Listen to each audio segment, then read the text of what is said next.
भारत माता की जय, भारत माता की जय, भारत माता की जय। वंदे मातरम, वंदे मातरम, वंदे मातरम।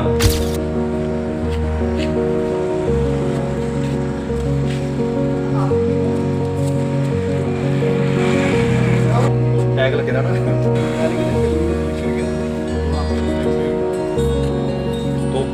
तोप के बोले डाल कर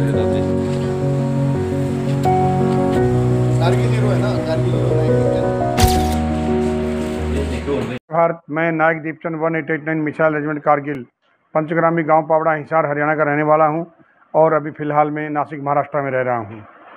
मेरी कहानी का उद्देश्य यही है कि जो हमारी अभी यात्रा निकली है, मैं देवलाली से द्रास होते हुए सचिन ग्लेशियर तक एक मॉडिफिकेशन कार किया हुआ है। उस कार के अंदर सभी शहीद परिवारों से मिलने के लिए निकले हैं हम लोग, और जितने भी हमारे हीरोज़ की जो हमारी मेमोरियल बने हुए हैं उनको नमन करने के लिए निकले हुए हैं। ये मेरा बम ब्लास्ट हो गया था ऑपरेशन पराक्रम के अंदर 17 नवंबर 2002 को, जब हम अनलोडिंग कर रहे थे यूनिट के अंदर ही। उससे पहले मैंने ऑपरेशन विजय भी लड़ा है कारगिल का। उससे पहले ऑपरेशन रक्षक जो जम्मू एंड कश्मीर में आतंकवादियों के साथ मुठभेड़ होती है, वहाँ पर भी मैंने भाग लिया हुआ है। तो 3 पराक्रम मैंने भाग लिए हुए सर। क्या करते थे आर्मी में आप? आर्मी में तोपची था सर। तोप में गोले चलाना, तोप को चलाना, ये मेरा काम था सर। आपके बारे में सुना कि कारगिल में 10,000 गोले दागे थे। हाँ सर, हमारी बटालियन 1889 उस टाइम लाइट रेजिमेंट थी। 120 मोटर थी हमारे पास में। 10,000 गोले दुश्मन के ऊपर दागे, जो अपने आप में एक रिकॉर्ड है। और ट्रोलिंग के ऊपर जो 42 से तोप से गोला निकला था, उसका तोपची मैं ही था। उसी बैरिंग एलिवेशन से पूरी भारतीय सेना ने ट्रोलिंग के ऊपर 5100-4875 के ऊपर युद्ध लड़ा था सर। चौकी जीती थी? हाँ सर, चौकी 8 जगह गन पोजीशन चेंज किया हम लोगों ने, और लगभग 10,000 गोले दुश्मन के ऊपर दागे। अपने आप में एक रिकॉर्ड है। 12 गैलेंट्री अवार्ड मेरे कारगिल लिखने का सौभाग्य मिला, और आज हमें प्राउड है कि हम उस बटालियन का हिस्सा थे, और आज मेरी बटालियन का नाम इतिहास के स्वर्ण अक्षरों में लिखा हुआ है। कारगिल के अलावा कौन कौन से ऑपरेशन थे? कारगिल के अलावा उससे पहले ऑपरेशन रक्षक जम्मू एंड कश्मीर में जो आतंकवादियों के साथ मुठभेड़ होती है, तो बारामूला सेक्टर के अंदर, मतलब उड़ी सेक्टर में जो बारामूला डिस्ट्रिक्ट है, उसमें हमारी ड्यूटी थी। और उसके बाद में मैंने वहाँ पर कश्मीरी लैंग्वेज कोर्स किया, और कश्मीरी लैंग्वेज कोर्स से ये फ़ायदा रहा कि मैं जो हमारा रेजिमेंट का खुफिया विभाग, जिसको हम इंटेलिजेंट बोलते हैं, उसके अंदर मैंने कार्यरत किया, और लगभग 8 आतंकवादियों को मौत के घाट उतारने में अहम रोल अदा किया। आप में बहुत सा कॉन्फिडेंस देखा जा रहा है। इतना कुछ होने के बावजूद भी देश के लिए काम कर रहे हैं, शहीद परिवारों को इकट्ठा कर रहे हैं। आगे क्या करने का प्लान है? सर, हर कदम इस राष्ट्र को समर्पित है। जब वर्दी पहनी थी तो जो हम कसम खाते हैं, वो कसम हम लोगों को ऐसा नहीं कि जब तक हम वर्दी में हैं तब तक है। भले ही वर्दी उतरेगी, मगर देश के प्रति जो हमारी जवाबदारी है आज भी हम निभा रहे हैं, और आखिरी सांस तक निभाएंगे। हर कदम इस राष्ट्र को समर्पित है। आज भी जो हमारे युवा हैं वो जागरूक नहीं है देश के प्रति। खाली भारत माता की जय बोलने से कुछ नहीं हो सकता है। उनके परिवारों तक मिलना चाहिए जिन्होंने इस देश की रक्षा करते हुए अपना सर्वोत्तम बलिदान दे दिया था। आज भी गुमनाम की ज़िंदगी में वो जी रहे हैं।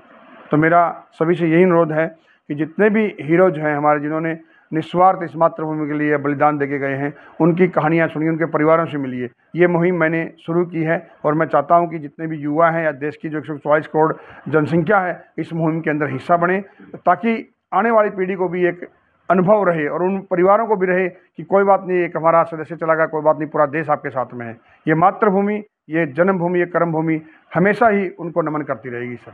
आप कब भर्ती हुए थे और ये इंसिडेंट कब का है? 17 नवंबर 2002 को मुझे चोट लगी थी ऑपरेशन पराक्रम के दौरान, और 1994 के अंदर मैं भर्ती हुआ था सर।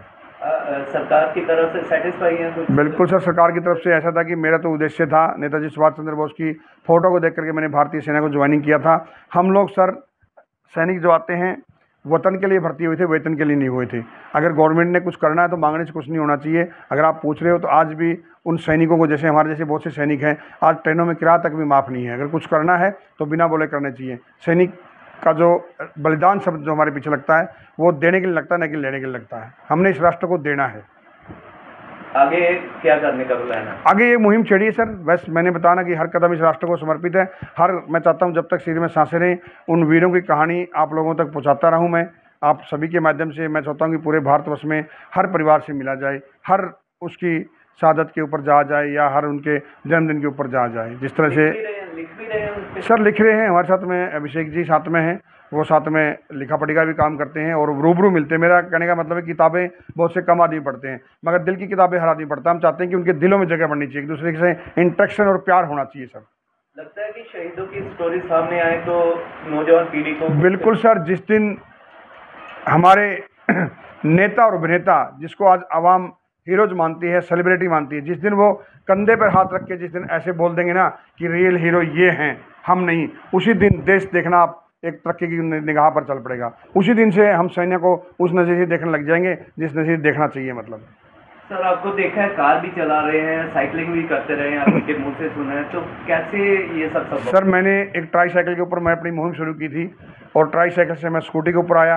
मैं स्कूटी बहुत चलाता हूं और स्कूटी से कार के ऊपर आया, और अगला लक्ष्य है मेरा कि मैं कभी हेलीकॉप्टर भी चला के दिखाऊं, क्योंकि कंडीशन कैसे कुछ भी हो, मतलब उससे मादा रखता नहीं है। मेरे पास आज धन नहीं है मगर तन नहीं, मगर मन की शक्ति है। मन की शक्ति से आप रात को भी 12 बजे 2 बजे तक कभी बोलोगे ना, आप एक ही चीज़ निकलेगी, भारत माता की जय। देशभक्ति 15 अगस्त, 26 जनवरी या ऐसे मौक़ों पर फूटती है जब कोई भारत पर आक्रमण हो या कुछ आतंकवादी वगैरह घुस आए।